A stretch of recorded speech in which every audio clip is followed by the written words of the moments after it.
Hi, it's Maggie the Irish Gypsy here to bring you your January 2022 general readings. We're looking at the first half of January from the 1st to the 15th, and this reading is for the Earth sign of Virgo.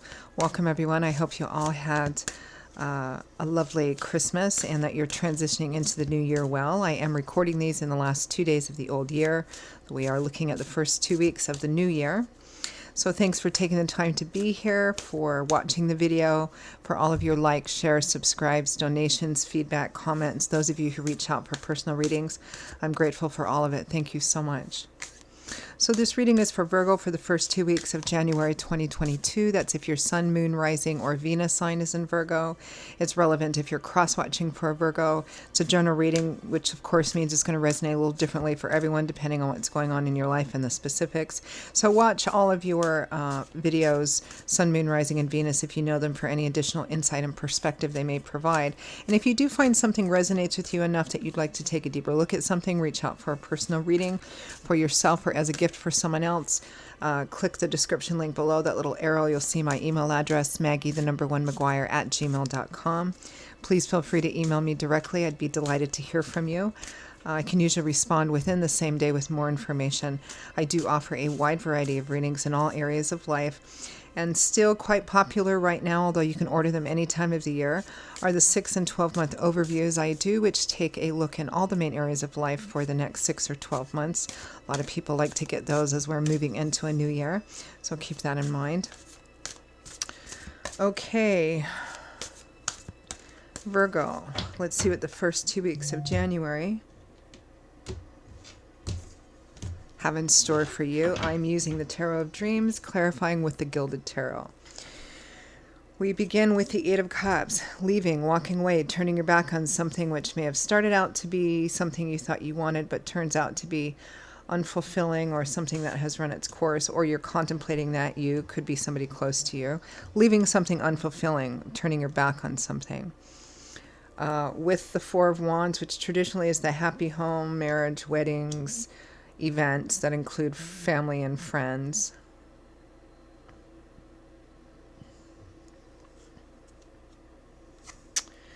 Next we have the Ten of Cups, the other happy home card, marriage, children, childbirth, blessings, home, and family. Tens representing a cycle ending or coming full circle in connection. So the Ten of Cups is that happy home white picket fence card. It's where you feel like everything's kind of come together, you know, like everything is in its place, everything is as it should be. There's a feeling of love and harmony and family and all of that. With the Five of Wands, conflict, internal conflict, external conflict, sometimes petty conflict, fighting about the same thing over and over and over again.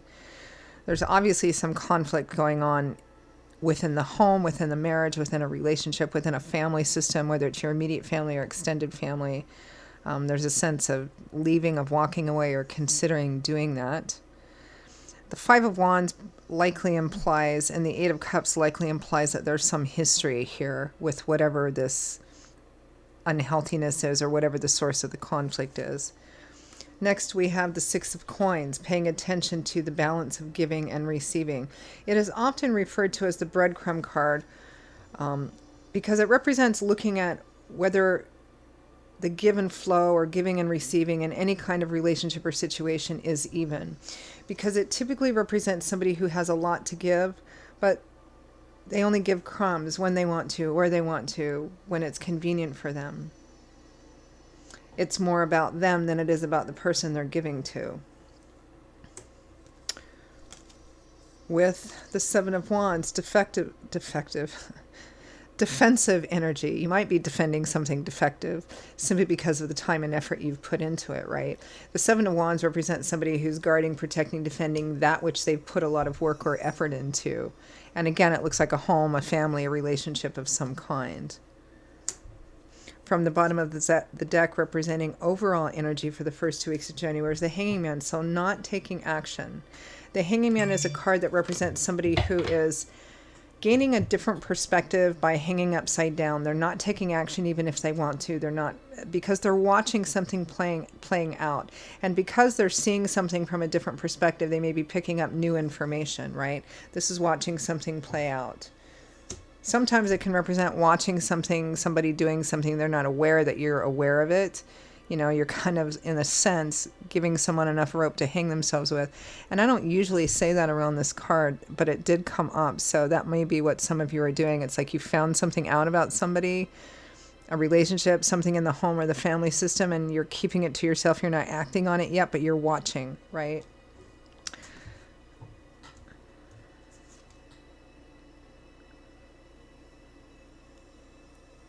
The next card, I pulled one more card from that just to see death. It's interesting. This is somewhat similar to your sister sign Taurus as well.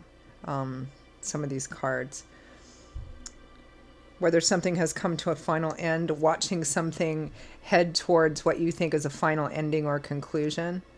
Interesting. Let's clarify the Hanging Man.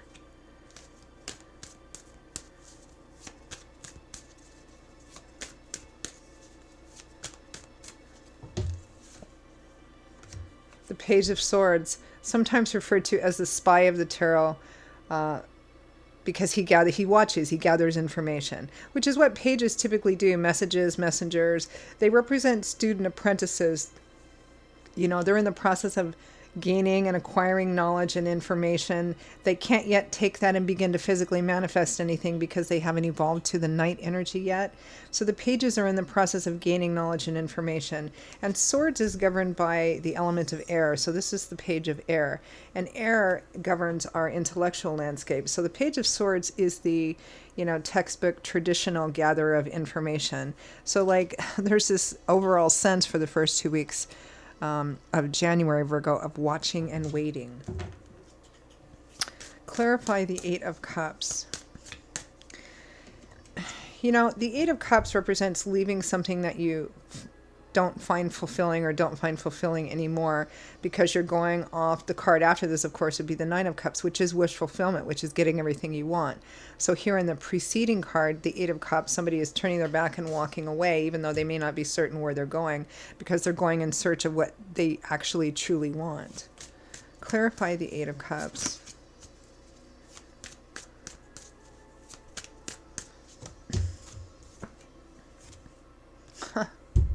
The Nine of Cups. Leaving to go in search of and find or leaving for true fulfillment. Four of Wands. This is obviously about a situation, some source of conflict within the home. Now, whatever that Four of Wands, Ten of Cups in terms of happy home is can vary. This might be about a marriage, a long-term relationship. It might be about family dynamics, your immediate family. It could be about extended family as well. Clarify Four of Wands.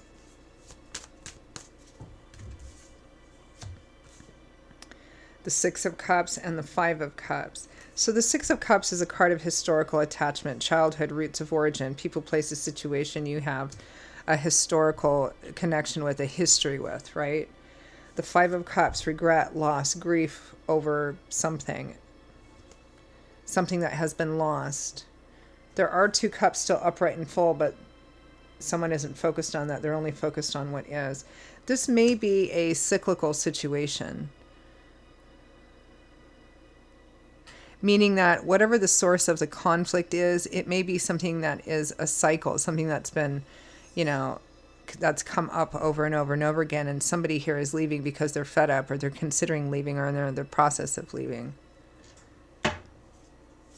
Or perhaps just distancing themselves, right? Clarify the Ten of Cups.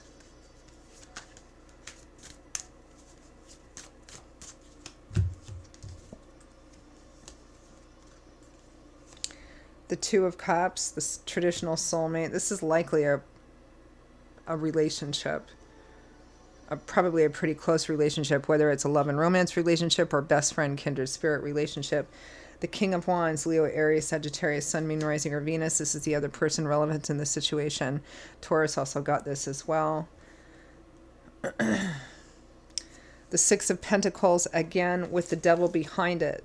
So that imbalance in giving and receiving is toxic. It's cyclical, which is what the Devil card represents. The Devil card represents addictions, obsessions, a focus on something that has become obsessive to the point that it's become unhealthy, which is why it's a card that shows up for, you know, addictions, because it's an ongoing cycle. There's something tempting, something that the person involved with it gets out of it, because that's how the devil card energy enslaves and entraps, right? Is because there's something in there that you tell yourself you need, right? Toxic giving, toxic receiving, a toxic situation. It might be somebody that comes in and out of your life, or in and out of the home or family life. It might be somebody that just doesn't pull their weight and is not a very good partner balance. In this situation. And it's likely, I think for many of you it might be a love romance situation. For others of you it might be just a really close friend or family member. Clarify the 5 of Wands, conflict, going around and around about the same thing over and over again. But it's also next to the 7 of Wands. This is like really defensive energy. This feels like whoever is not doing their share, or isn't, stepping up to the plate a fairly equal amount of the time, is really defensive about it. Like they try to justify it. But you've heard it all before. Clarify the 5 of Wands. Again, whatever the nature of that is, the 10 of Wands, betrayal, feeling stabbed in the back, exploited, thrown under the bus, deeply disappointed. The 10 of Cups again, a betrayal of the home, the family, the marriage, the relationship. And so it depends on what it is. I mean, betrayal doesn't necessarily mean infidelity or cheating. It might be here, in which case it's been going, this is something that's come up before. It can just be, betrayal means you're betraying the person in some way, shape, or form, whether it's sexual or financial, or, just not being a good partner, or something of that sort.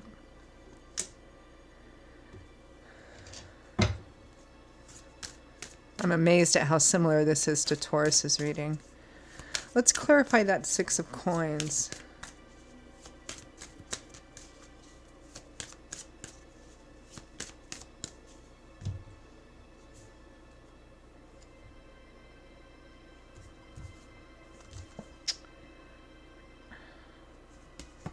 The Tower. Unexpected events which come in and break something right down to the ground. Something crumbles right down to the ground. And even though it might be very difficult or challenging to deal with, it's because this tower, as much as you thought it was solid, stable, and reliable, is flawed in some way and needs to come down so that you can have an opportunity to rebuild, to even go on a new path. The 2 of Swords, the 8 of Swords. But these are 2 cards that represent feeling really, really, really stuck. Like you don't want to make a decision about it, or somebody doesn't want to make a decision about it. It feels here like the same old thing has happened in this relationship again.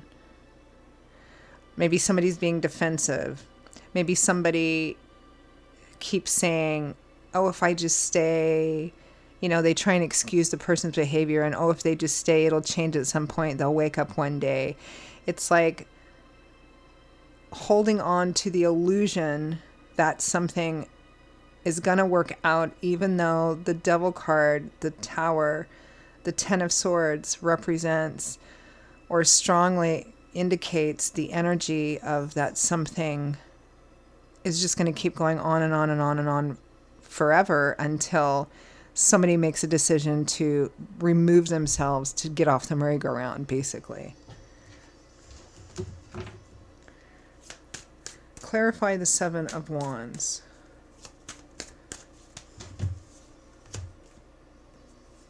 The Queen of Pentacles, there you are, Taurus, Virgo, Capricorn, Sun, Moon, or Rising. The 7 of Wands again.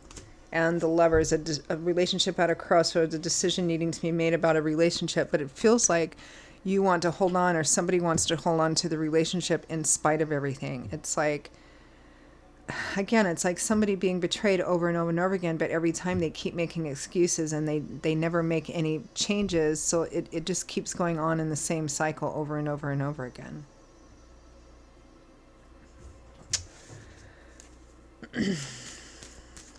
All right, I think I'm just going to end it there and ask for some advice and guidance for this short period of time, the first 2 weeks of January for Virgo. Advice and guidance.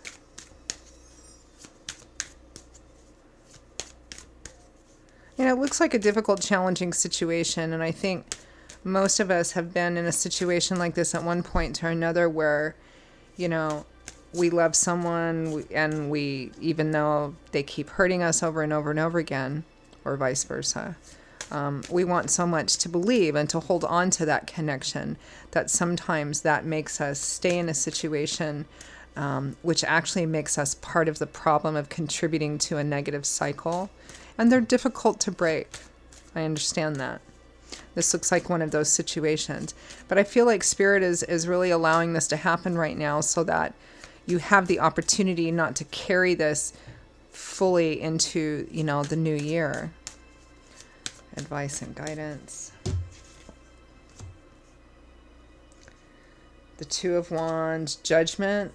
This is a pretty profound crossroads choice time. You know, whatever choice you make, you're probably going to continue on that path for a long time, if not permanently. Meaning if you decide to stay in the situation, it's just going to keep going on and on and on and on. If you decide to leave or to make some kind of huge epiphanic change, it's going to completely change your life path. The Ten of Wands, the Nine of Pentacles, independence, self-sufficiency, self-empowerment, valuing yourself, working hard so that you're not in a place where you have to depend or rely on somebody else. The Ten of Wands, you've been carrying this burden long enough, it's time for it to end. It looks like for many of you, if Spirit thinks you would either be better off on your own, or at the very least, for now, just focusing completely and solely on your own, you know, stability, security, self-value. All right, I'm going to end it there. Okay, Virgo, those are your messages for the first 2 weeks of January. I hope you found them helpful or useful, enlightening on some level. Again, if any of this resonates with you enough that you'd like to reach out for a personal reading, maybe take a deeper look at something for yourself or as a gift for someone else, feel free to email me directly at maggie1mcguire@gmail.com. I'd be delighted to hear from you and to work with you. You can also get that contact info by clicking the description link below. I will see you all in a couple of weeks for the January mid-month readings. Have a wonderful, safe entry into the new year, and I hope to see you back here again in a couple of weeks. Take care. Bye-bye.